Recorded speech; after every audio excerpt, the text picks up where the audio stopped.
Welcome back to Digi Bros. Welcome back to Digi Bros. 48-hour part 2. It's forever. All the hours. Part 4. It's 2 days, so 48 hour. 48 hour Victor talks about film project. Yeah. Wow. Oh shit! I found fucking Nightwolf. Unleash your animality. Your animality. Your animality. This is basically that, right? Yes. This is basically the scene from Mortal Kombat Yes. Annihilation. It is exactly that. Where was it Nightwolf? Is that his name? I think so. Nightwolf teaches Nightwolf. Liu Kang how to release his animality. Aren't wolves so fucking cool? Doesn't he just get a fucking hard on for wolves? No, I don't like wolves. Me either. They've become so like fucking played out to Balto, go fuck yourself. These shield I mean, attack I don't ones. like most animals, but like the ones that like I've never really liked wolves because they're so popular, but also like my ex-girlfriend was like really into wolves and horses, and she ruined, like, I already didn't like wolves or horses, but she made it so I would never like wolves or horses again. Because she just was so obsessed with wolves and horses and would make me watch like all these fucking horse movies and wolf movies. We watched all of Wolf's Rain. Wait, there's a fucking cool attack here. Which was mediocre, but not bad. Boom! Anyway, 48-hour film project. Okay, Come on, man. so, getting to the more positive aspects of this, there was the actor who was the bartender in Yield Kitten's Paw. Oh, he was there. Yeah, he was there playing the bartender again, because it was his idea to use the bar and to have it, like, in the structure of Yield Kitten's Paw, which I was totally on board with if it used the structure of Yield Kitten's Paw, which it didn't end up doing. So it's like, I would not have suggested use my bar if I knew they were going to shit all over, like, the idea I proposed, which would have been way more interesting than what we fucking did. But he was there the whole time, and that guy's fucking awesome. Like, I love that dude, because he's an older guy, he totally gets everything. Me and him see eye to eye on, like, everything, and, like, he really understands my style and shit. Clearly, he's gonna be your Christoph Waltz. Yes, I want to fucking cast him in everything, and I want to make, like, I've thought about having him help me write more Yield Kitten's Paw, just so I can get more ideas out, and, like, he's totally down to, like, help me do that. And so, like, I can see a long working relationship with this dude, because he's pretty fucking cool, and he's, like, an old dude. And then you moved away and never saw Yeah, him and then I'll again. move away. I still have some time to work with him while I'm here. Where am I going? I'm supposed to fucking... The desert, to get the whatever. To get to the desert, I have to make the cannon. To make the cannon, I have to get the plans to make the cannon. I thought I'd get the plans to make the cannon from those people in there. Maybe I get it in the village. I have no idea. Back to the village again. Anyways, so the point of me talking about that guy, that was Iron Maiden. It was Back to the Village. I don't know that one. Anyways, so this guy, one of the big things he had one of the locations we got, because you have to get all the locations and the actors secured beforehand before you start your project, because you don't know what kind of script you're gonna write. So one of the locations he had got was his friend has a horse ranch, and so he really wanted to use this horse ranch. So we had planned that, like, the basically joke ending of this is that in the end this guy, like, murders the people who are in the bar and then, like, buries them in his horse ranch, and then he gets on a horse in this ridiculous outfit, and then he rides away on the horse, and it's, like, hilarious. He rides off into the sunset and you're just like, what the fuck did I just watch? And so after we shot the stuff at the bar here, we go to the horse ranch around like 7 p.m. and this was just like the highlight of my fucking day. It was hilarious. And we got like this shot of him like burying these bodies with a tractor, and in front of the tractor is a giant mountain of horse shit. And I decided that I needed to get on top of that mountain of horse shit and see what it looks like so I could use it in a shot. And so I climbed up on this mountain of shit. No one else wanted anything to do with that. They were not going to step anywhere near that mountain of shit. And I was like, I'm going to climb shit mountain, and I'm going to get my fucking shot. You were the Lord of Shit Mountain. I was the Lord of Shit Mountain. And so sure enough, I climbed Shit Mountain, and I was like, we're doing this. And so, like, I grabbed this piece of styrofoam for me to stand on top of the shit mountain. I had someone hand me my camera, and I got a bitchin' shot from on top of shit mountain. I felt so fucking good about that. That's fucking incredible. And then, like, Were you covered in shit afterwards? I was not, because it's kind of like it's already turning into like soil basically, so it's kind of dry. There are a lot of flies all over it. Like I washed my shoes at least, but like, you know, and I was wearing long jeans, so it got all over my jeans, but I was okay. I was kind of covered in shit, but it wasn't so bad. You were covered in shit, bro. I was covered in shit, and I wore gloves, so I didn't get it on my hands. No, I didn't get covered in shit too. Yeah, I absolutely got covered in shit. But yes, I got covered in shit, and I had a fucking blast. And then like, we go to get the shot where he gets on the horse. And, like, the horse is clearly not having the fact that there's a bunch of people around. And, like, I'm trying to fucking corral everyone and have them keep quiet so they don't spook this horse. Because, like, we really want to get this good horse shot. But then it ends up, we're finally getting the shot. And, like, he's trying to get on top of the horse. And the horse is just like, fuck no. I'm not having this at all. Like, I am not about this right now. And he just kind of, like, he stays in character the entire time. And, like, tries to calm the horse down. He gets on the horse. He tries to ride off into the sunset. And the horse just, like, curves around. And he's just like, whoa, what are you doing? And it's just like walking around, meandering, and we're like, it's not riding off into the sunset. This horse is not having the fucking riding off into the sunset. So we got this hilarious long shot of like the horse meandering around, and he's like struggling to control it, and it'll just like stop randomly. Then it finally stops, and he's just like, oh, I've had enough for today. And he gets off the horse. Like, he plays it off like the guy just wanted to ride around in the horse for a bit and gets off. It was fucking magical, man. Is that really the ending of the movie? Yes, that is it.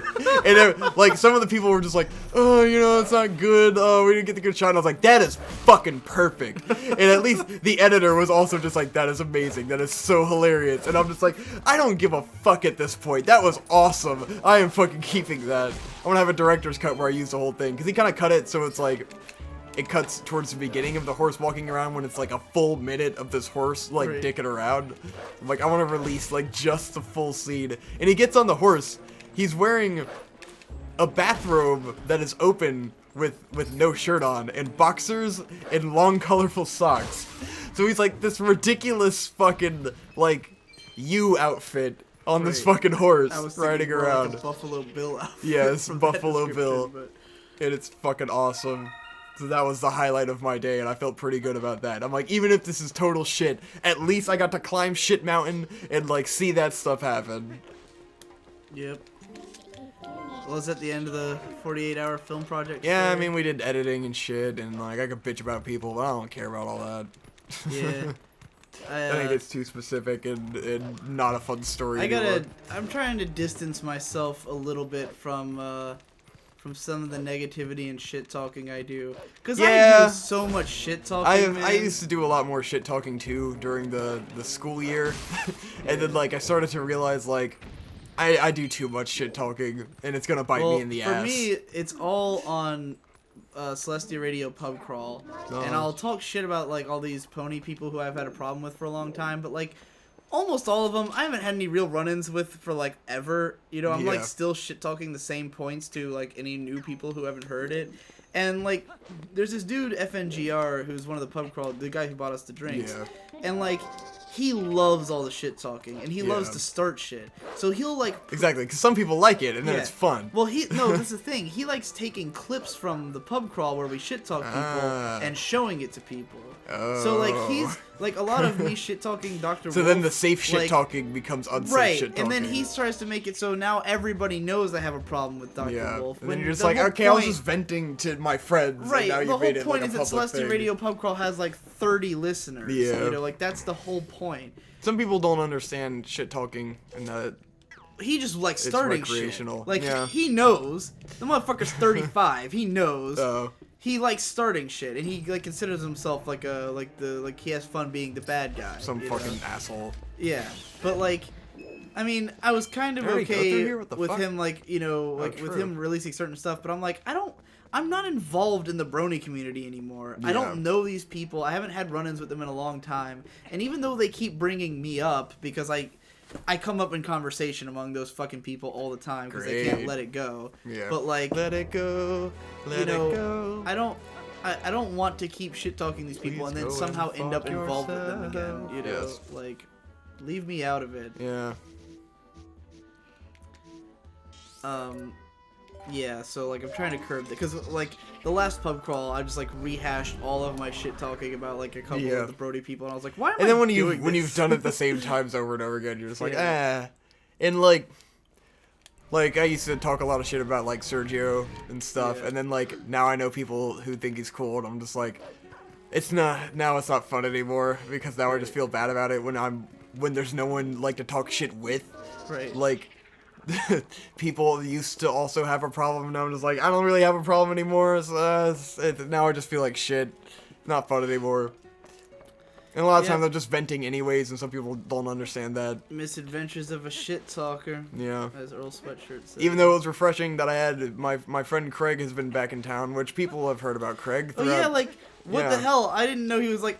Yeah, because he was just doing that internship, and now he's back. And I was like, what the fuck, Craig? Like, yeah. And it took me a second, because like... He's way too fucking eager to be down to film shit, and it's almost to an extent that is annoying me. Dude, but he was a part of that. It was just funny, because I walked in the room, and I saw him, and I was like, oh, hey, it's Craig. And then it wasn't until like 10 minutes later that I thought about it, and I was like, what the fuck? Isn't he gone? Like, where the hell did Craig he is come back. from? We'll probably shoot some stuff How long is he soon. back for? I don't know. I think for a while. Just spend your he was whole just doing an break internship. shit, man. But yes, he is very fucking down to shoot shit, and I'm just like, I don't feel like rushing and shooting some shit right now.